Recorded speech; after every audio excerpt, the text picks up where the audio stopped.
Más vale ser paciente que valiente. Proverbios 16:32.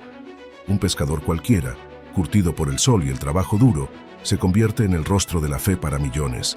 Así de desconcertante es la historia de Simón, a quien Jesús llamó Pedro.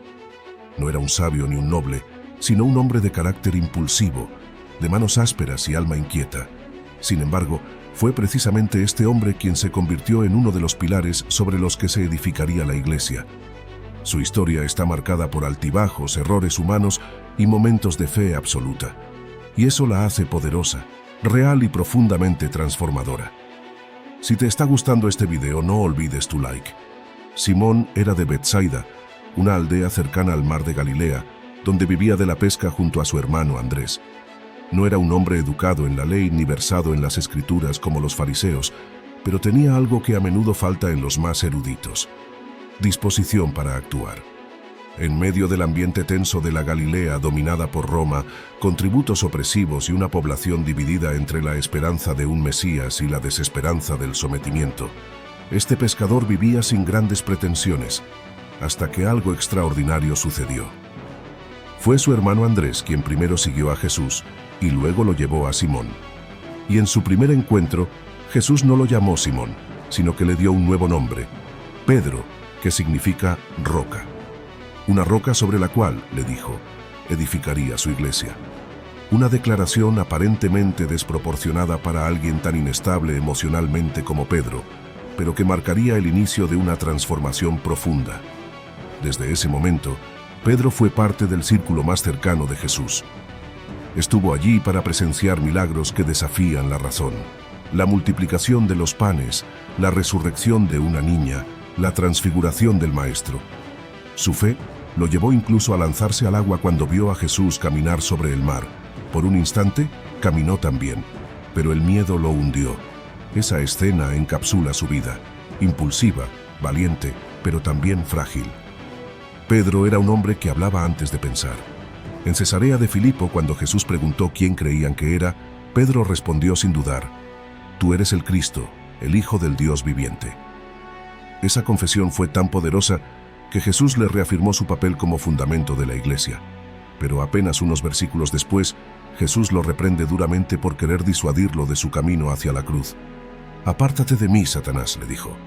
Así de contradictorio era Pedro, una fuente de revelación divina, pero también de confusión humana. Durante la última cena, Pedro prometió lealtad incondicional. Aseguró que nunca lo abandonaría, aunque los demás sí. Jesús, con tristeza, le anunció que lo negaría 3 veces antes del amanecer, y así ocurrió. Mientras Jesús era juzgado, Pedro, acorralado por el miedo, negó conocerlo. No 1 ni 2, sino 3 veces, la última, incluso con maldiciones. Y entonces cantó el gallo. Ese canto no fue solo el cumplimiento de una profecía, fue el sonido que quebró su corazón. Pedro salió y lloró amargamente, no por vergüenza pública, sino porque traicionó a quien más amaba. Sin embargo, el corazón de Pedro no quedó en ruinas. Tras la resurrección, Jesús tuvo un encuentro muy especial con él. En la orilla del lago, el Maestro le preparó un desayuno. No le recriminó nada, le preguntó 3 veces: «¿Me amas?». 3 veces, como 3 fueron sus negaciones. Y en cada afirmación de amor, Jesús lo restauró. Le confió de nuevo la tarea: «Apacienta mis ovejas». No lo reemplazó por alguien más perfecto, lo levantó. Ese momento marcó un antes y un después.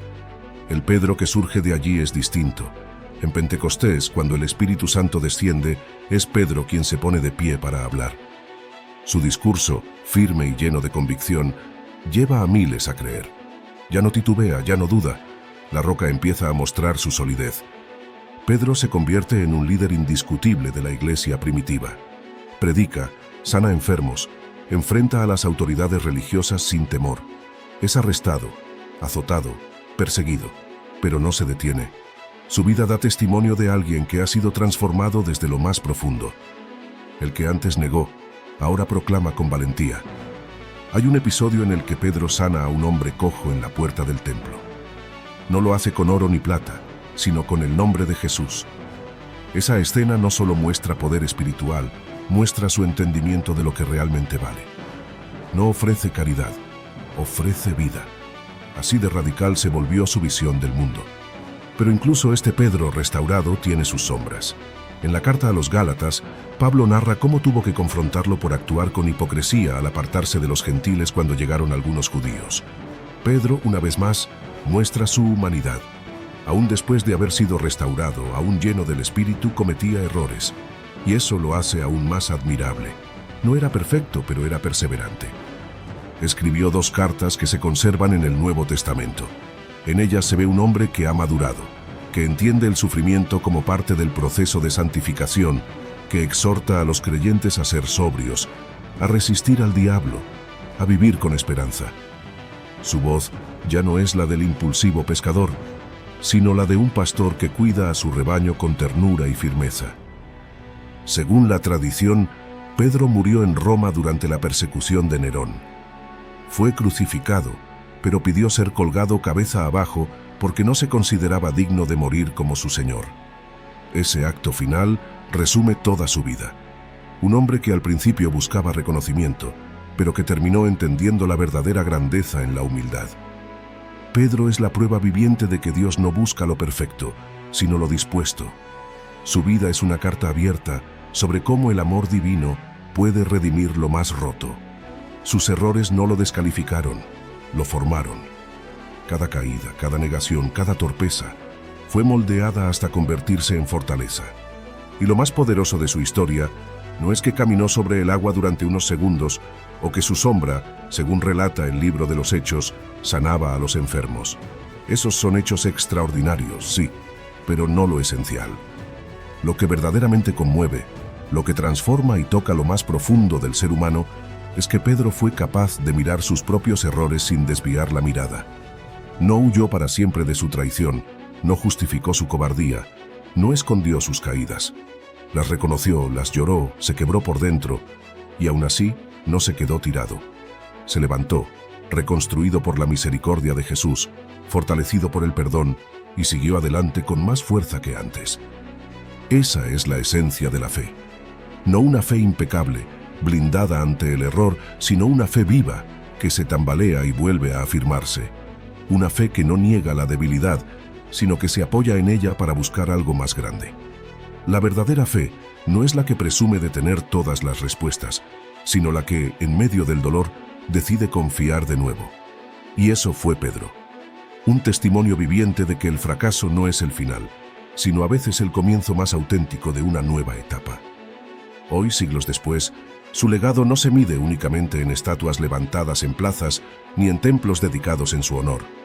Su verdadero legado está vivo en cada ser humano que ha tropezado, en cada alma que ha negado lo que ama y ha llorado por ello, en cada corazón que ha sentido el peso de la culpa y aún así se ha atrevido a mirar hacia el cielo buscando redención.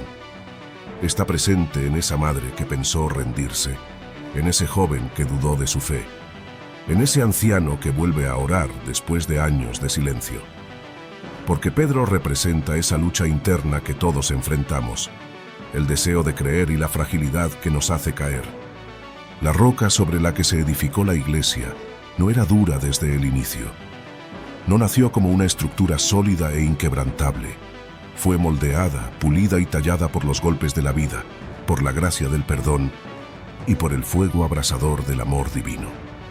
Pedro no fue roca porque era fuerte, sino porque se dejó transformar, porque permitió que su historia, con todos sus errores y redenciones, se convirtiera en fundamento para otros. Si te gustó el video, no olvides compartir, suscribirte y dejar tu like. Hasta la próxima.